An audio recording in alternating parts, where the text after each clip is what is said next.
will sit this day out. That's exactly what's happening all over this country. It is because the perception of these individuals is such that they create their own emotional pain and they want out. So now the treatment is not obviously gathering up all the pipes and getting rid of all the cocaine and marijuana, because the people are still in pain because they still are perceiving themselves in less than an ideal way that creates a discomfort in the emotional body. So the treatment has to be to ask these individuals to redefine themselves and give themselves a different value system. It's real simple. So why would a person think that being a black man in America is a problem? Now, I mean, we just should just literally dissect that. Why would that be a problem? Do you know anybody cranking out black men in a meal? Of course not, because it is a divine state of existence. Only the Creator makes those. Which means then that if that's where it comes from, it has the characteristics and attributes of the source. Which means that being a black man in America means that you are a divine entity. Now, understanding what that means now goes into your own value of what the Creator would be. Because if that means that now you have dominion over the planet, that you have the capacity to do anything that you so put your mind to, etc., now that puts you into a whole different reflection of self. So you don't have to sit up and beg anybody and tell them that you need certain gratuities or, I can't think of the name of this stuff that they use for going to college and all this other stuff. You don't need these crutches. Because when you understand that you're a manifestation of the Creator, you can learn anything you want to and any time you want to and apply it. So you don't have to apologize for this. Being a black woman, I mean, this is the same issue. Well, I'm a black woman, so that means da-da-da-da-da-da-da-da. Well, obviously, when she overeats or when she's actually smoking drugs herself or marijuana, or she's basically a workaholic because she thinks that working 24 hours is going to make her a better person, or she's got to play the lotto every day, or whatever else this is. All of this is because her esteem of self is less than what the body and the emotional body knows that it should be. So taking away the lotto, firing her off her job, whatever else the situation, none of that treats the problem. It is the fact that she has to redefine who she is, change her name, or give herself a broader definition of self and be able to actualize that. But the idea that something divine now having to be apologized for that's inadequate is totally a problem. And you have to understand the women in my race family maintain an industry, $18 billion a year in straightening their hair.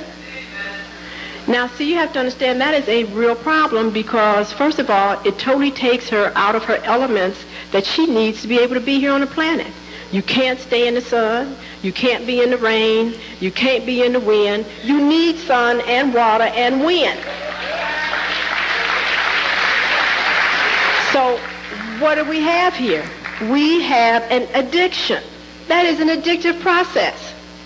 So if you wanted to equate the crack pushers and the hair salons on the block, they would probably have the same number. And we have to deal with that. Now, there's no Koreans and anybody else or whoever's making this synthetic hair that definitely is like what the Creator has given you. So the key is that there is a self-imposed low esteem that causes these individuals to go through this discomfort on a regular basis. It's discomforting. You should see what they go through in these hair salons to get that stuff done. It's discomforting.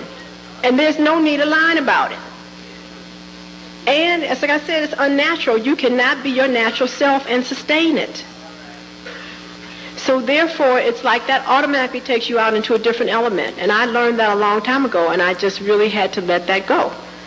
So I had to redefine myself. I had to move into a different awareness of what I meant to myself and why that was not going to be an issue in my life, because I felt that if I could not face myself as how I was created, it was a personal problem that really meant that there was always going to be a block between me and whatever I tried to relate to.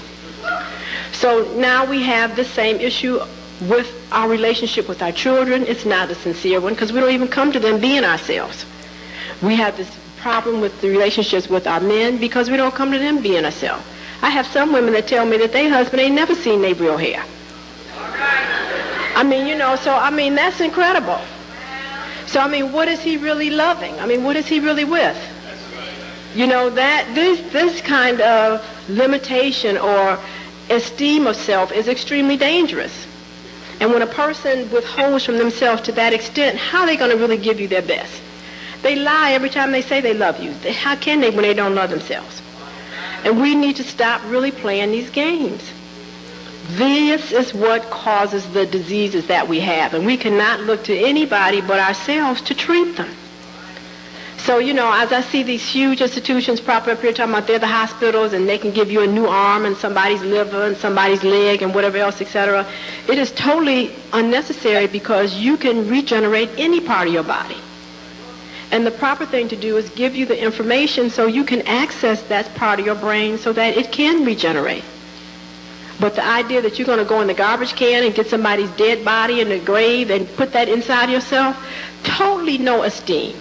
A lizard won't even do that. They recognize they can crawl off and get a new leg and a new tail. They don't need to go to the lizard graveyard, if there's such a thing, and get somebody else's.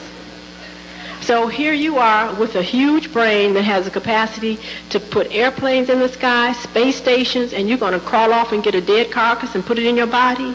There is a real problem, and nobody should be able to sell you any madness like that. They're going around here collecting blood, and I'm like, for what? Everybody makes their own every day. Every day. Why are you collecting blood? And it's amazing that people lay there and give theirs to be given to somebody else, and it's like, well, don't they look like you? Yeah, if you stick them with a pin, they have little red blood that comes out just right, because they make their own. So now, why is it that these people can't make their own? And they can. At least that's what I learned from the Jehovah's Witnesses. I've seen some of them in really bad shape, but they've been willing to at least not take blood, and they live.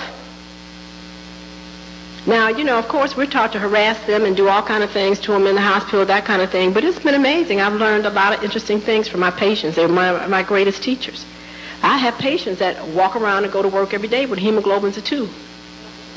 Now, my thing is that why do you want to walk around with hemoglobin of 2? Because it is not natural. And if you can get enough strength and energy to go to work every day and work 8 hours with a drop of blood in your body, why can't you just get to the real issue and allow your body to make all the blood you need? Because it's still a level of withholding. So it's like, why walk around on one leg when you can have 2? If you get to the real issue as to why you lost the first one in the first place, now we can get us another one.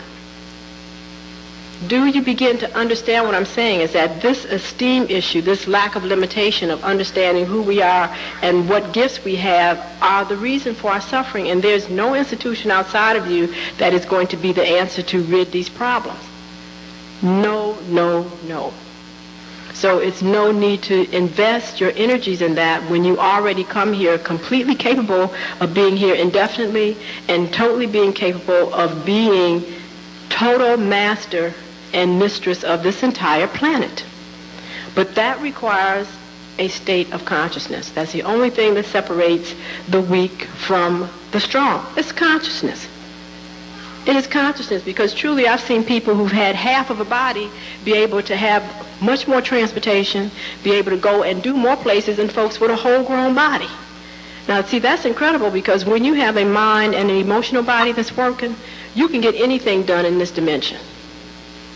And I have seen people who have no arms and no legs, we do all kind of awesome things, and we have people completely developed sitting up looking crazy. So what's the difference? It is your mindset. So it is very important to ask yourself why you think the way you think about yourself. Why do you not know how you feel about something? What have you been doing all this time that you aren't even aware about how you feel? Why don't you want to feel? Why are you overeating? Why are you taking drugs? Why are you working 18 hours a day instead of being at home? These are the things you have to, because these are activities to keep you from really being in communication with yourself. That creates the toxin. That persistence in the same old behavior inhibits the purification process, and then yes, somebody has to cut it out of you or cut it off or poison it out of you, and this is why you have these diseases.